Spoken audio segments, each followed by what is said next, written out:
आज हम जानेंगे कुंडली के द्वितीय भाव के बारे में। यानी द्वितीय भाव जिसे हम धन भाव भी कहते हैं, यानी आप संचय भाव से इसे समझिए।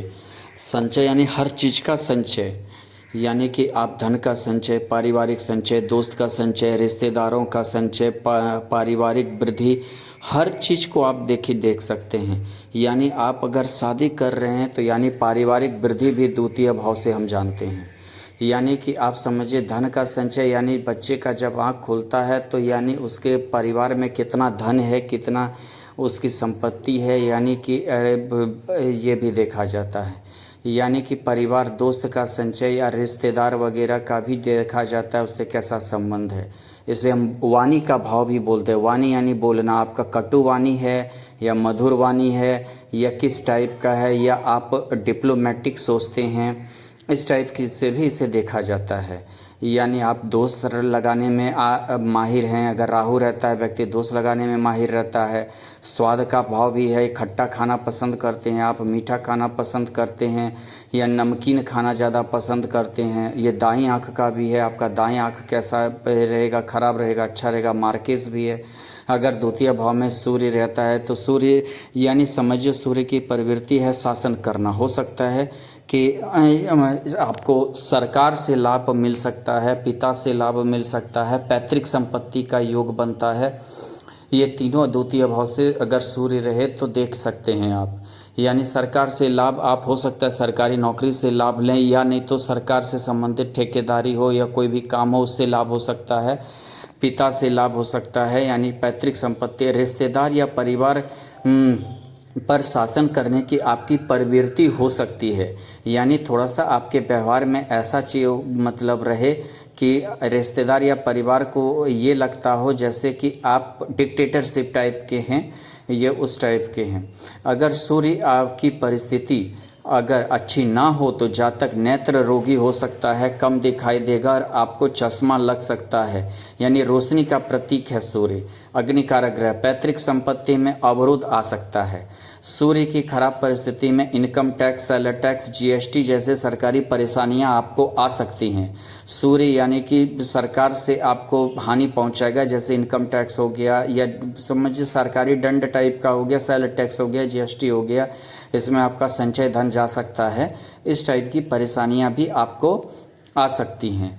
इसी टाइप से अगर देखें तो यहाँ एक वृश्चिक लग्न की कुंडली है, सूर्य द्वितीय भाव में, दशम मेष होकर द्वितीय भाव में सूर्य चला गया। यानी एक तो आपको पैतृक संपत्ति मिलेगी, दूसरी बात कि आपको कर्म में सूर्य यानी कि राजा से लाभ होने की प्रवृत्ति रहेगी। यानी राजा से आपको लाभ मिलेगा, राजा से आपको फायदा मिलेगा। एक और कुंडली को अगर हम देखें तो यहाँ मेष लग्न की कुंडली है, द्वितीय भाव में सूर्य है, यानी पंचमेश होकर सूर्य है। यानी कि आपको हो सकता है लॉटरी सट्टा जो है शेयर मार्केट से भी लाभ हो।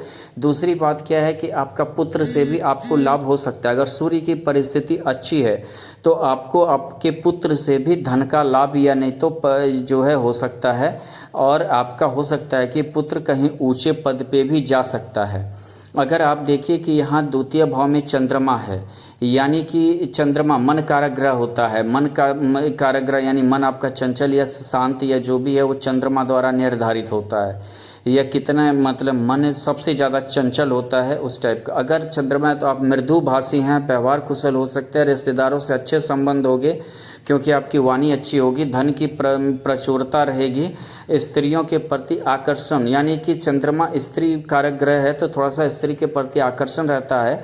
दोस्तों से गहरे संबंध होते हैं क्योंकि चंद्रमा जल्दी लड़ता नहीं है, यानी कि जो है ऐसा थोड़ा स्वभाव होता है। अगर चंद्रमा की स्थिति अच्छी ना हो, जैसे कि किसी के कुंडली में चंद्रमा है लेकिन स्थिति रिश्तेदारों द्वारा अपमान आपको मिल सकता है, कलंक दे सकता है। चंद्रमा कलंक भी देता है, सुख की कमी हो सकती है क्योंकि योग भोग चंद्रमा शुक्र वगैरह ही ज़्यादा बनाता है। मन से निराश रह सकते हैं क्योंकि मन कारक ग्रह है। स्त्रियों द्वारा दुख की प्राप्ति भी हो सकती है आपको, या हो सकता है स्त्री कलंक वगैरह दे दे। अगर चंद्रमा की स्थिति अच्छी ना हो तो पैतृक संपत्ति का ऐसो आराम में आप दुरुपयोग करेंगे। ये चंद्रमा का नेचर है, थोड़ा ऐस मौज में सारा उड़ा देने के वाले नेचर हो जाता है। राहु या शनि जैसे पाप ग्रह के साथ शराबी भी हो सकते हैं आप। सूर्य के साथ अगर राहु या केतु के साथ युति जातक को शिकायत का पात्र बनाता है, यानी कि आप हर किसी को थोड़ा सा आपसे मतलब कि एक दुविधा रहेगी, रिश्तेदारों के बीच अपमानित होते हैं, मांसाहारी भोजन पसंद करते हैं।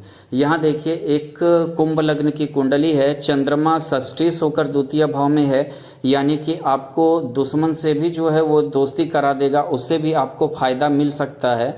दूसरी बात होती है कि षष्ठी होकर है तो यानी कि आपका दुश्मन का चांस कम रहेगा, आपकी थोड़ा सा वाणी या थोड़ा स्वभाव अच्छा रहेगा, जिसके कारण प्रवृत्ति अच्छी रहेगी। यहाँ देखिए एक सिंह लग्न की कुंडली है, द्वादशेश चंद्रमा द्वितीय भाव में है, यानी आपको विदेश से फायदा दिलवाएगा, दूर दराज से फायदा दिलवाएगा, स्त्रियों से फायदा दिलवाएगा, यानी कि आपका घर के पास से नहीं भाग्योदय दूर से ही पैसा या धन आएगा। अगर द्वितीय भाव में चंद्रमा और सूर्य दोनों रहे तो चंद्रमा थोड़ा मन कारक ग्रह है, ठीक है, आपके भावना का कोई महत्व नहीं रहेगा, आप क्रिएटिव एक्टिविटी के नहीं होंगे, कोई चीज़ क्रिएट करे, कोई चीज़ मतलब कि एक माने कि अच्छे मतलब ये हो, क्योंकि सूर्य के साथ चंद्रमा थोड़ा सा अस्त हो जाता है, चंद्रमा का अस्तित्व नहीं रहता है। घर की स्त्री को दायरे में रखने की आपकी प्रवृत्ति रहेगी, सूर्य शासन करने का प्रवृत्ति रखता है, चंद्रमा स्त्री कारक ग्रह है, तो थोड़ा सा आप में एक प्रवृत्ति आ जाएगी कि घर का स्त्री जो है वो थोड़ा दायरे में रहे, उस पर शासन करने की आपका थोड़ा सा ये हो जाएगा मोटिव। बहुत ज़्यादा मेहनत के बाद धन का योग कम रहेगा, जो का योग रहेगा, मतलब थोड़ा सा क्या है कि आपको लगेगा कि हम बहुत ज़्यादा मेहनत कर रहे हैं, उस अनुसार से जितना मिलना चाहिए था उतना हमें नहीं मिल रहा है, इस टाइप का थोड़ा सा एक असंतोष भी ये पैदा करता है। पैतृक संपत्ति का योग, लेकिन ये भाव नहीं, पैतृक संपत्ति का योग तो आपका रहेगा, लेकिन उसको भोगने का जो ये है भोग, वो थोड़ा सा आप में कम रहेगा। हो सकता है केस मुकदमा आपके संपत्ति पे हो जाए, या हो सकता है बंटवारा का दिक्कत हो, भाई बहन में जो है बंटवारा अगर नहीं हुआ है, इस टाइप से जो है एक लफड़ा लगा ही रहेगा, चाचा का, मामा का, ताऊ का, किसी न किसी तरीके से आपका पैतृक संपत्ति में लफड़ा रहेगा, जिसके कारण से भोग नहीं हो पाएगा संपत्ति रहते हुए भी। अगर आप देखिए तो द्वितीय भाव में सूर्य, सरकार से लाभ, पिता से लाभ, पैतृक संपत्ति,